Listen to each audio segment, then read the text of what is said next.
Está começando mais um Justiça do Trabalho na TV, produzido pelo Tribunal Regional do Trabalho de Santa Catarina. A criação de novas formas de relações de trabalho vem se expandindo para todos os setores da sociedade, incluindo o setor público.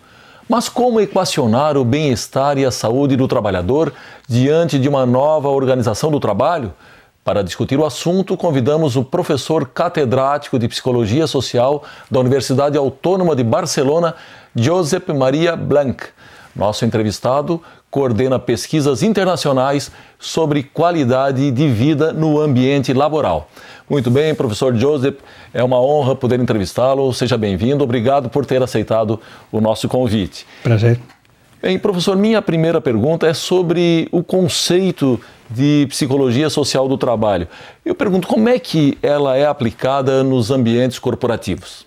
Esta disciplina científica estuda o trabalho na sua relação com processos entre pessoas, processos de trabalho de pessoas dentro de grupos, equipos de trabalho, relações da pessoa com a organização, com colegas a nível horizontal, com direção, com clientes, todos os processos de riscos de trabalho nos aspectos mais psicológicos e sociais, sobrecarga, assédios, violências, discriminações, tudo aquilo que tem que ver com saúde, bem-estar e com doenças e mal-estar.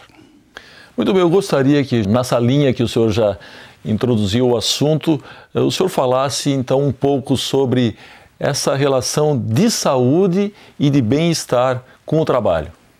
A saúde é definida por a Organização Mundial da Saúde como estado de pleno, completo bem-estar nos níveis físico, psicológico e social. A saúde tem que ver com a situação do organismo, com seu ambiente físico, com a qualidade do ar que respiramos, do entorno físico, mas também do ambiente social, das relações que temos com as pessoas, de vinculação com grupos, das experiências que temos com as atividades que nós fazemos, não? E todas estas actividades psicossociais têm que ver com experiências positivas de trabalho, satisfação de necessidades, de aspirações, de expectativas, mas também de insatisfação e, portanto, no primeiro caso, são fonte de bem-estar e de saúde e, em casos de déficit de privação, são fontes de doenças e de mal-estar. Bom, o senhor pesquisa sobre o tema trabalho desde 1984, segundo informações que nós apuramos. Durante esse período, que mudanças o senhor pontuaria como significativas aí no mundo do trabalho? Han sido mudanças, cambio, uma mudança de milênio. Nos inícios dos anos 80, quando eu comecei a estudar esse tema, o trabalho era outra coisa. Era uma atividade que tinha lugar em uma situação local, dentro das fronteiras de um Estado nacional, em tempo que funcionava de maneira natural. A gente trabalhava normalmente num ofício que havia aprendido e no qual trabalhava toda a sua vida na mesma empresa. Certo. A gente estudava, depois aprendia o ofício, se insertava numa empresa e se aposentava nesta empresa. Ficávamos na época dourada do Fordismo. Mas, em pouco tempo, isso mudou. Agora, o trabalho tem uma dimensão global, não somente uma ampliação do espaço do Estado-nação ao mundo mundial, mas também a globalização é um processo temporal, sincrônico.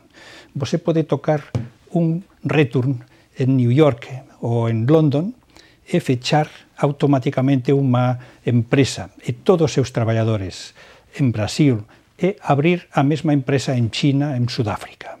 Você pode dimitir, enviar à rua a pessoas altamente qualificadas, motivadas, vinculadas, comprometidas com a organização, mas que nesse momento não são rentáveis. Portanto, segunda grande mudança é flexibilização do trabalho. Flexibilização salarial, às vezes temos que trabalhar mais por menos.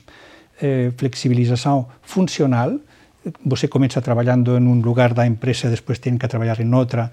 Flexibilidade temporal, mil flexibilidades, sobretudo essa da inestabilidade. Você não sabe se o ano que vem trabalhará aqui, trabalhará allá ou não trabalhará. Incerteza, inseguridade.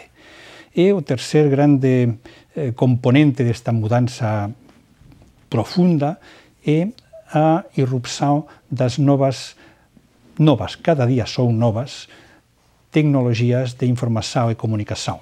O trabalho digital, que é um componente plus, um plus de trabalho que, sobretudo no sector público, todos somos trabalhadores especialistas em saúde, em educação, em justiça, em trabalho social, mas todos somos funcionários digitais que cada dia devemos dedicar mais tempo obtendo algumas informações de bases de dados e de internet e introduzindo cada dia mais informação ao sistema.